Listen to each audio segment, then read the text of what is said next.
Social मीडियावर capsule Maggi नावाने viral होणारा व्हिडिओ एआय जनरेटेड. कॅप्सूल मॅगीबद्दलचा दावा मॅगी इंडियाने खोडून काढला. गेल्या काही दिवसांपासून 5 सेकंदात शिजणार कॅप्सूल मॅगी असा व्हिडिओ व्हायरल होतोय. त्यावर मॅगी इंडियाने दिलं स्पष्टीकरण. पंढरपूर तालुक्यातील कासे गावातल्या यल्लम्मा देवीच्या यात्रेला आजपासून सुरुवात. देशभरातील हजारो तृतीयपंथी आणि जोगतिणी यात्रेसाठी दाखल. पुण्यातील भीमाशंकर मंदिरात सुरक्षा रक्षकाची भाविकांवर दादागिरी. भाविक कुटुंब बुलढाणा जिल्ह्यातलं सुरक्षा रक्षकाचा दादागिरी करतानाचा व्हिडिओ व्हायरल.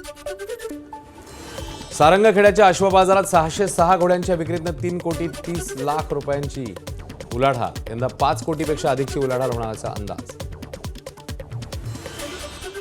पुण्यातल्या पोर्शे कार अपघात प्रकरणी मुंबई उच्च न्यायालयाने विशाल अग्रवाल यांचा जामीन अर्ज पुन्हा फेटाळला. अल्पवयीन तरुणाचे रक्ताचे नमुने बदलल्याप्रकरणी डॉक्टर अजय तावरेंनाही दिलासा नाही. गेल्या 17 महिन्यांपासून विशाल अग्रवाल जेलमध्ये असल्याची माहिती.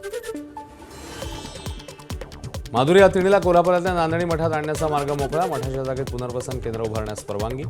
मुंबईत पार पडलेल्या सुनावणीत माधुरीच्या आरोग्याबाबत सकारात्मक माहिती. अहिल्यानगर जिल्ह्यात 3 महिन्यात बिबट्याच्या हल्ल्यामध्ये 4 जणांचा मृत्यू. 3 महिन्यात तब्बल 34 बिबटे जेरबंद. बिबट्यांचा सांभाळ करण्यासाठी वन विभागासमोर अडचणी. एबीपी माझा, उघडा डोळे बघा नीट.